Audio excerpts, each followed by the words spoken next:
It's nearly 16 degrees centigrade out here. It's really lovely. It's really mild. I'm standing here with, not many layers on. Yeah, it's really nice to have. There's a bit of a breeze, but it's so nice to have weather that's not that you don't want to go out in. We went. I had a blood test this morning, and then we went from there to Chauvigny, where I'd arranged for our shopping to be picked up. But before that, we needed to do some shopping that I couldn't put in my trolley online, and stuff for Christmas. I'd already set it in motion this morning before we went for the blood test, and I haven't been feeling very energetic in the mornings. It's taking me a long time to get my act together during the day, and I'd already set it in motion before I thought, actually, this is too much. But it was too late, so we've done it. And the annoying thing is that you can do it, and you load your car up, and you've got your car loaded with food, and you've got to bring it home and put it all away, and that's exhausting as well when you've really had enough and you just want to sit down. I'm still giving Mark stuff to hide in the garage, but we're done now. There's a couple of things that I forgot.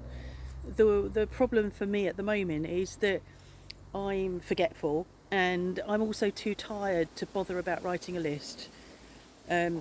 Later this afternoon I will write a list of the things I forgot, because I have to, because it's ridiculous. So there's a bit of a vicious circle going on.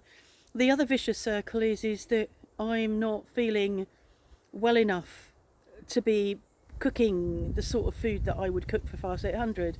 So you get this vicious circle of, you don't feel well enough to cook, you end up eating crap, which is bad for you, probably doesn't help you feeling well, and then you eat more crap. I made something. I made something last night. I can't pronounce it. I think it's bitibana, which is a Swedish dish that I first came across in 1966. We went on holiday to Sweden, and Mum went into a shop. I don't know whether it was a butcher's, and came out with this. I don't know how much she purchased, but you just fry it up in a pan, and it's real comfort food. It's really nice, and what it is, it's basically half-cooked small pieces of potato with some meat or some lardon or some ham, some onion, some seasoning. I put thyme in it. It had thyme, fresh thyme, I think, on the recipe I was looking at. But you can also put in bits of cold meat that you've got in the fridge. You can put mushrooms in. I hadn't got mushrooms, and then you serve it up with an egg. So we had that last night. Oh, it was really lovely, but of course it wasn't low carb. But I'm just having to go with the flow at the moment. I can't do anything about that, really. People in comments quite often talk to me about supplements, and I, let them know that I've seen their comment. But a year ago, just over a year ago, I was taking quite a lot of supplements. I was taking vitamin D, vitamin C, magnesium, probiotics. Can't remember all the things I was taking, and I unfortunately started to believe that I'd got something called diabetes insipidus, which was because I was very thirsty all the time, really thirsty overnight, and the overnight thirst had gone on for months and months and months and months, to the point that I'd had a humidifier on my CPAP machine to try and, because my mouth felt like bloody desert overnight. It was horrible.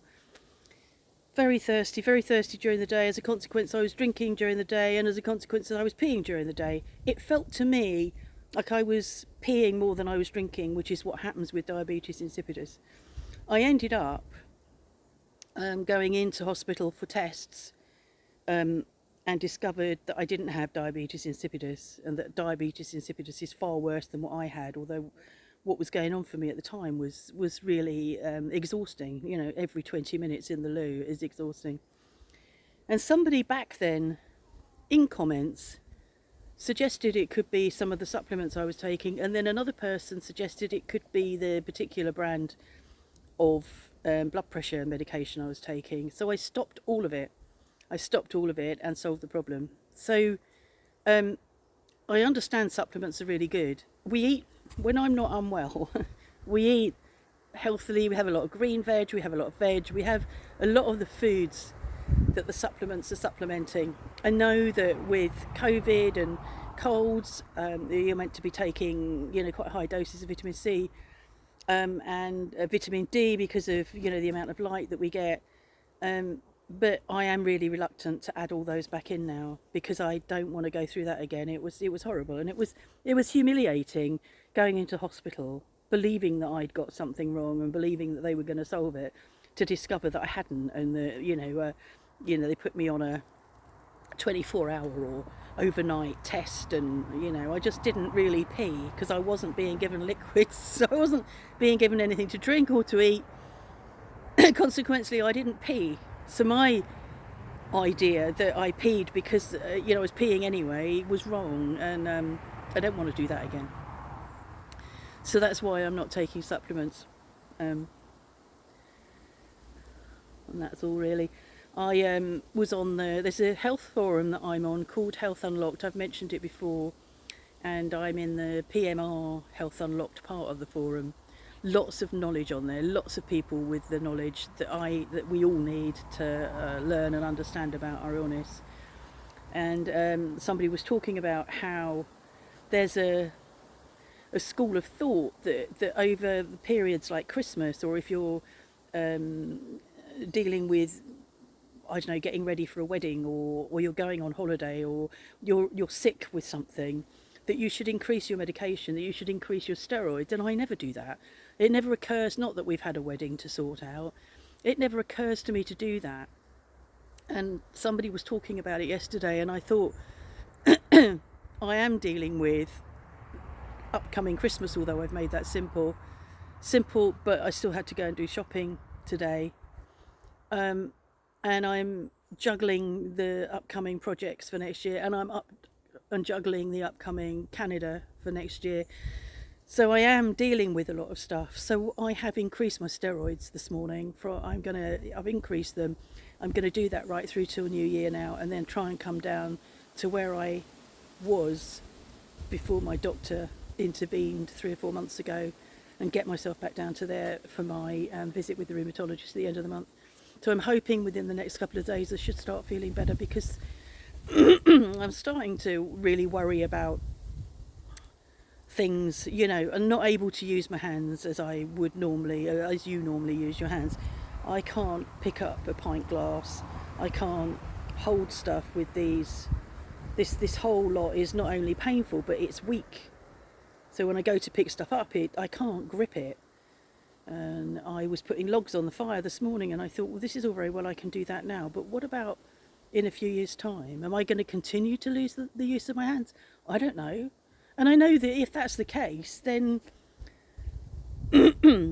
I'll be adapting and something will happen. But the thought that I will always be in pain, which I am now, the thought that I will lose the use of my hands gradually, even more than I have now, is depressing. And I can't not think about it, because that's not how I live my life. I can't live my life hiding that sort of stuff under the blanket. It's stuff that comes to me. I think, what am I going to do?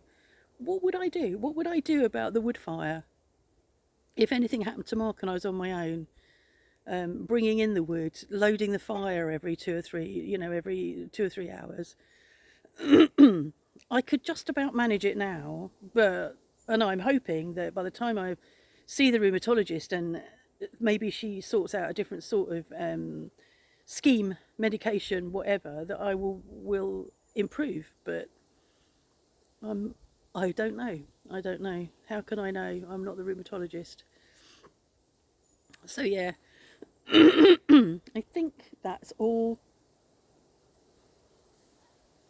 I don't know whether you can see the chickens all come over to stand behind me.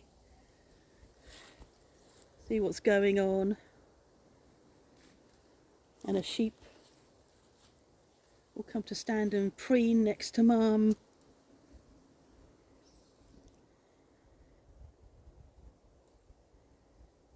I haven't heard the young one crowing yet, but he said that noise in the background was because he was trying to tread one of the brown Brahmas, gold Brahmas. So yeah, the tree with all the berries on. Can you see that? Almost empty now. Hardly any berries on it at all. What was that, 2 weeks ago when I did a filming out here, I think, with the, or even less than 2 weeks ago. So they've really eaten into that. But then it has been so cold, really cold. And now I'm standing out here without a coat on.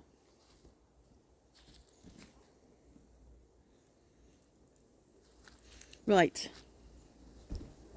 There we go. That is that. Have a nice day, evening, tomorrow, yesterday, or whatever.